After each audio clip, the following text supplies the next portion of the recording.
अगर आपको लाइफ में जूलॉजिस्ट बनना है, एनिमल एक्सपर्टाइज बनना है, वाइल्ड लाइफ ट्रेनर बनना है और आपको एनिमल्स की फिजियोलॉजी, एनाटॉमी या उनके बायोलॉजी में इंटरेस्ट है, उनका एनवायरनमेंट के साथ कैसे रिलेशन है, कैसे उनके लाइफस्टाइल रहती है, इन सारी चीज़ों के बारे में अगर आपको दिलचस्पी या फिर उसमें इंटरेस्ट है तो आपको MSc in zoology after BSc in zoology के बाद एमएससी इन जूलॉजी में सबसे बढ़िया करियर अपॉर्चुनिटी है। क्यों मैं आप ये बता रहा हूँ? क्योंकि जूलॉजिस्ट की आज यहाँ पे डिमांड अच्छी खासी है, क्योंकि ये जो रहते ये जूलॉजिस्ट जो कैटेगरी है वहाँ पे आपको animals related various life styles के रिलेटेड आपको स्टडी करना पड़ता है और वहाँ पे उनके एप्लीकेशन भी बहुत अच्छे हैं। तो आज मैं आपको ये कोर्स रिव्यू करूँगा, MSc in zoology. MSc in zoology में आपको एलिजिबिलिटी क्या रहेगी, उसमें एडमिशन क्राइटेरिया क्या रहेगा, उसके बाद इसकी एंट्रेंस होती है तो वो कौन सी यूनिवर्सिटीज़ लेती है, उसके बाद सब्जेक्ट कौन कौन से रहते हैं अगर आप ये कोर्स करते हैं, उसके बाद एम्प्लॉयमेंट एरियाज़ क्या रहता है, डेजिग्नेशंस आपका क्या रहेगा और सैलरी क्या रहेगी। ये सारी चीज़ों के बारे में हम आज इस वीडियो में बात करेंगे। नमस्ते दोस्तों, मैं आपका दोस्त अमित, आप सबका मेरे YouTube channel things by Amit में हार्दिक स्वागत। पहले बात करते हैं एलिजिबिलिटी की। अगर आपको ये कोर्स करना है तो आपको बैचलर्स डिग्री होनी चाहिए, ग्रेजुएशन इन मेडिकल साइंस या इट्स जूलॉजी में होगा तो अच्छी बात है, या फिर लाइफ साइंस में भी चलेगा, बायो साइंस, बॉटनी, ये सारे स्टूडेंट्स ये कोर्स कर सकते हैं, उनके लिए फ़ायदेमंद होगा। उसके बाद ड्यूरेशन क्या रहता है इसका, 2 साल का ये कोर्स रहता है। उसके बाद इसकी फीस जो रहती है, कोर्स की फीस तो लगभग 20,000 से लेकर 2 लाख तक वेरी होती है, इंस्टीट्यूट यूनिवर्सिटी टू यूनिवर्सिटी। उसके बाद अब बात करेंगे एंट्रेंस एग्जाम की। अगर आपको एडमिशन लेना है तो उसमें बहुत बार ओपन एडमिशन भी होता है, डायरेक्टली बीएससी के आपके मार्कशीट पे, उसके अकाउंट पे डायरेक्टली एडमिशन दिया जाता है। अगर अच्छे खासे मार्क्स है तो डायरेक्टली एडमिशन मिल जाएगा, लेकिन कई बार यूनिवर्सिटीज़ एंट्रेंस एग्जाम भी लेती है। तो यूनिवर्सिटी में एंट्रेंस एग्जाम बहुत सारे लेती है। मैं आपको कुछ ऐसी यूनिवर्सिटी बताऊंगा जो एंट्रेंस एग्जाम लेती है, उसमें से BHU PET है, उसका मतलब बनारस हिंदू यूनिवर्सिटी जो रहती है उनका एग्जाम रहता है, पोस्ट ग्रेजुएट एंट्रेंस टेस्ट। उसके बाद नेक्स्ट है AMU PET, इसका मतलब अलीगढ़ मुस्लिम यूनिवर्सिटी का एंट्रेंस एग्जाम है। उसके बाद AUCET मतलब आंध्र यूनिवर्सिटी का एक एंट्रेंस एग्जाम रहता है इस MSc के लिए जूलॉजी में। और इसके बाद lovely professional university LPU PG post graduate entrance test, ये एग्जाम रहते हैं। तो अलग अलग और भी इंस्टीट्यूट है जो आपको एग्जाम लेते हैं, आपको उसमें फाइंड आउट करना पड़ेगा। पहले इंस्टीट्यूट डिसाइड कीजिए, उसके बाद उसकी एंट्रेंस एग्जाम आप देख सकते हैं। तो ये हो गए एंट्रेंस एग्जाम के बारे में। अब बात करेंगे सब्जेक्ट की। एक्चुअली ये सेमेस्टर पैटर्न है, मतलब 2 साल का एक कोर्स है। फर्स्ट ईयर में 2 सेमेस्टर, सेकंड ईयर में 2 सेमेस्टर। तो उसके कैटेगरीज कौन कौन से सब्जेक्ट आपको सीखने को मिलेंगे। तो फर्स्ट ईयर में फर्स्ट सेमेस्टर में आपको सीखने को मिलेगा बेसिक कंसेप्ट ऑफ बायोमोलिक्यूल्स, उसके बाद एंड स्ट्रक्चरल बायोलॉजी क्या रहती है ये सीखने को मिलेगा। उसके बाद एंजाइम्स एंड मेटाबॉलिज्म, उसके बाद सेलुलर ऑर्गेनाइजेशन क्या होता है ये सीखने को मिलेगा। फिर functional biology of nucleic acid क्या रहती है।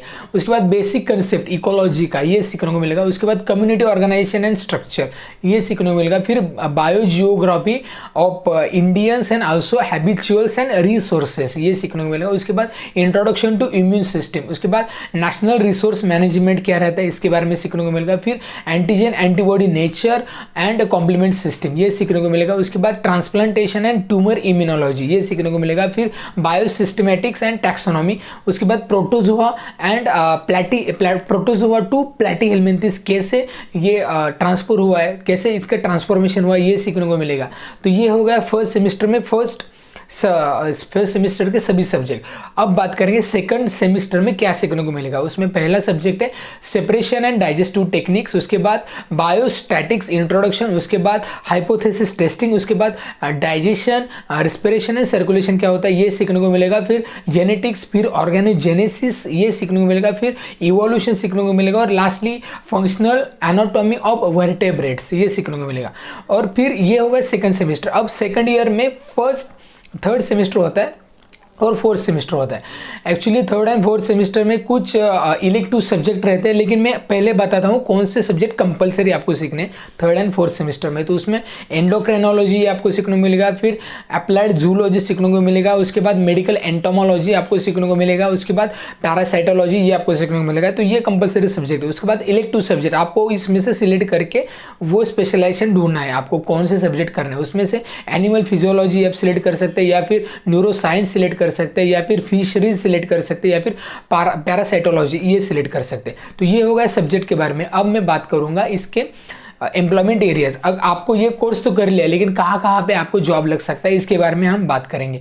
तो एम्प्लॉयमेंट एरिया में पहले तो कॉलेज और यूनिवर्सिटीज़ में एज ए लेक्चरर प्रोफेसर आप काम कर सकते हैं। उसके बाद आपको जू जो होता है, एनिमल पार्क्स जो होते हैं, वहाँ पे आपको नेशनल पार्क्स में भी काम लग सकता है एज जूलॉजिस्ट।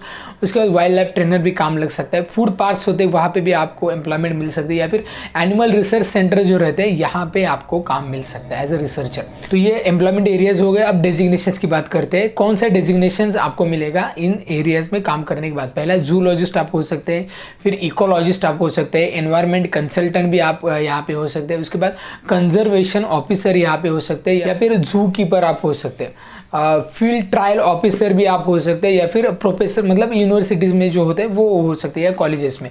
तो ये डेजिग्नेशन हो गया। तो अब पूरी डिटेल्स में आपको समझ में आ गया है कि एमएससी इन जूलॉजी कोर्स क्या रहता है, कौन सी चीज़ें यहाँ पे सीखने को मिलेगी। तो अब बात करते हैं सैलरीज की। तो सैलरी डिफर रहती है ऑर्गेनाइजेशन टू ऑर्गेनाइजेशन, आपकी पोस्ट पे डिफर रहती है, आपके एक्सपीरियंस पे डिफर रहती है, लेकिन फिर भी ऑन एन एवरेज अगर बता दें तो वो रहती है 90,000 टू 2 lakhs पर एनम ये सैलरी आपको मिल सकती है ऑन एवरेज। इससे ज़्यादा भी हो सकती है सैलरी। तो आशा करता हूँ ये वीडियो अच्छी तरीके से आपको समझ में आ गया होगा, आइडिया आ गया होगा कि एमएससी इन जूलॉजी अगर आपको करना है तो कौन सी चीज़ों पे फोकस करना होगा, इसके एम्प्लॉयमेंट एरिया, सैलरी कैसे रहेगी, अपॉर्चुनिटी फ्यूचर क्या रहेगा इसका। और ये वीडियो बीएससी के स्टूडेंट को भी इंफॉर्मेटिव रहेगा, क्योंकि आसानी रहेगी। जूलॉजी करना है तो आइडिया आ जाएगा कि अगर करना है तो ये अपॉर्चुनिटी है, तो आप फिक्स कर सकते हैं आपको करना है या नहीं है। तो आशा करता हूँ ये वीडियो अच्छा लगा है, अच्छा लगता है, इन्फॉर्मेटिव लगता है तो लाइक कीजिए, चैनल को सब्सक्राइब करना बिल्कुल मत भूलिए, और ढेर सारे लोगों तक ये वीडियो शेयर कीजिए। नॉलेज शेयर हो जाएगा तो उनका कंफ्यूजन भी दूर हो जाएगा। जूलॉजी एक अच्छा और इन्फॉर्मेटिव सब्जेक्ट है, इसके एप्लीकेशन भी बहुत बढ़िया है। तो इस वीडियो में इतना ही, मिलते हैं नेक्स्ट वीडियो में, तब तक बी हेल्दी बी हैप्पी।